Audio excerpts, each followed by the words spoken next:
Salve, salve, galera! Chegamos ao item 13. Veja só, alguns itens na prova do Enem são muito complicados e por isso o simulado precisa simular tais situações. Existem itens que no próprio treinamento você precisa usar seu conhecimento, sua percepção e você precisa utilizar também um grande condicionamento. Então veja, dentre os itens todos de linguagens, você deve encontrar, dos 45, você deve encontrar algo em torno de 10% de itens nesse patamar. Então é muito importante que no treinamento você seja preparado para isso. Porque, como diz a sabedoria popular, é treino duro e batalha tranquila. Então se liga, o item 13 vai exigir de nós um vasto conhecimento. Vem comigo. O texto composto durante o século XVIII é complexo pela mescla de recursos estilísticos. Ao confessar a sua origem, o lírico afirma que, apesar de ter nascido numa região dura, desenvolveu uma essência leve. A referida fala encontra correspondência na... Veja, tranquilidade. O texto, ok, number one. Professor, o que é texto? Texto é um tecido, é um conjunto de elementos. Quando é que ele foi composto? Ou seja, qual é o contexto de produção? Século XVIII. Então ele é Árcade. É isso aí, garoto. Show de bola. Ele é complexo.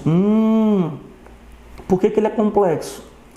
Pela mescla de recursos estilísticos. Eita, professor, agora ficou complicado. Não ficou não. Ei, calma. Profissionalismo. Mescla é mistura. Recursos estilísticos são recursos de estilos diferentes. Então esse texto, ele pertence ao arcadismo e ele apresenta elementos que vão além. Então é arcadismo mais. Exatamente. Beleza. Ao confessar a sua origem, ou seja, aqui é o próximo tópico, 5.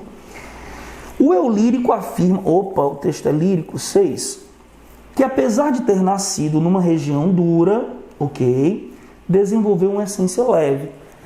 Então ele está contrariando uma tese, Na segunda metade do século XIX,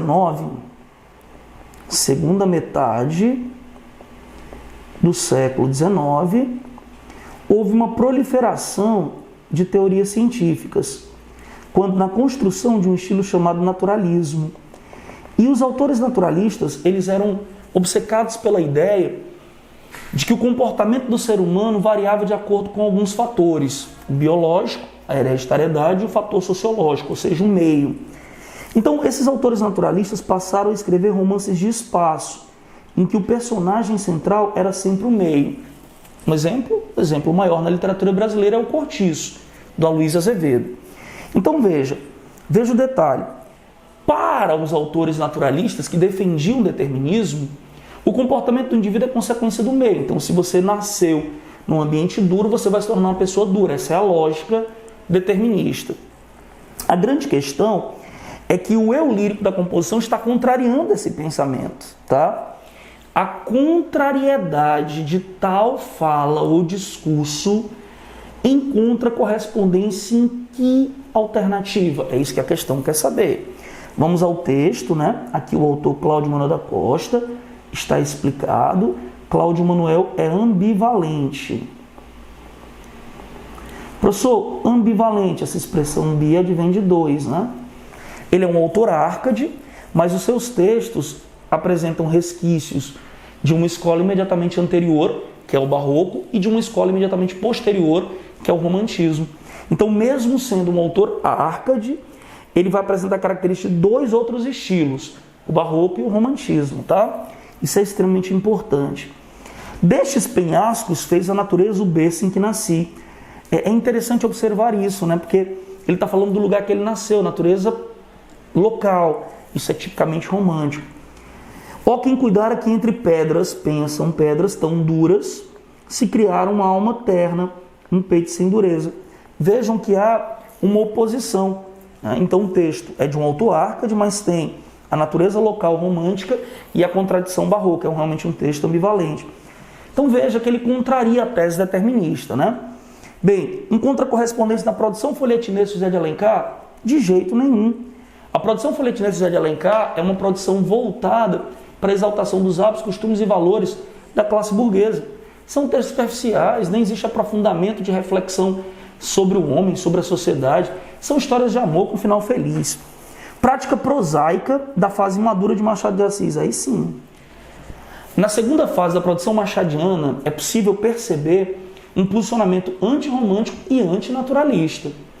Por exemplo, Machado de Assis tem um livro chamado O Alienista, em que o protagonista Simão Bacamarte, um grande alienista, ou seja, um grande psiquiatra, afamado no mundo inteiro, ele volta para o Brasil, ele era brasileiro, estudou na Europa, volta para o Brasil, para o desenvolvimento de dois projetos. Um era a perpetuação da espécie, ele queria ter filhos, e o outro era a construção de um remédio que solucionasse todos os males mentais, psíquicos. Esse cara, extremamente arrogante, ele constrói um hospício na cidadezinha do interior, na vila de Itaguaí, e sai internando as pessoas. Ele interna 75% da população local, arbitrariamente. E aí, depois de internar 75%, criar um grande alvoroço, ele chega a uma conclusão. Todas as pessoas que ele conhecia tinham pelo menos um pequeno distúrbio mental. Portanto, ele chega à conclusão de que o normal no mundo era ser louco. E o único anormal que ele conhecia era ele. Dessa forma, ele solta todo mundo, se interna e morre completamente perturbado. Visivelmente, é possível observar que existe no texto, por parte de Machado de Assis, uma crítica sutil a essa obsessão pela ciência que tomou conta dos autores naturalistas. Um outro exemplo interessantíssimo, é o que se percebe em Esaú e Jacó. Tal narrativa apresenta os gêmeos Pedro e Paulo, e um representa a monarquia, o outro representa a república. Eles se odeiam, mas eles são filhos do mesmo pai, da mesma mãe, foram criados no mesmo lugar e na mesma época. De acordo com a tese determinista, eles deveriam ser iguais. E se eles são opostos, é possível observar que existe uma tentativa de quebra com o pensamento ou preceito cientificista naturalista. Então, o Machado de Assis, nessa sutileza, ele ia quebrando, criticando a obsessão pela ciência. Ele era contra a obsessão pelo sentimento, pela emoção, pela religião, que era típico do romântico, que o tornava alienado, e era contra a obsessão pela ciência, que também tornava o indivíduo alienado, um indivíduo naturalista. É sutil, é mais complicada, mas está aí a nossa resposta. É um treinamento importante. Tome a questão como algo imprescindível para a sua preparação. Lavra de tese desenvolvida na segunda metade por Aloysio Azevedo. Cara, veja só. A referida fala é contrária ao determinismo, então não encontra correspondência, tá? Não encontra correspondência.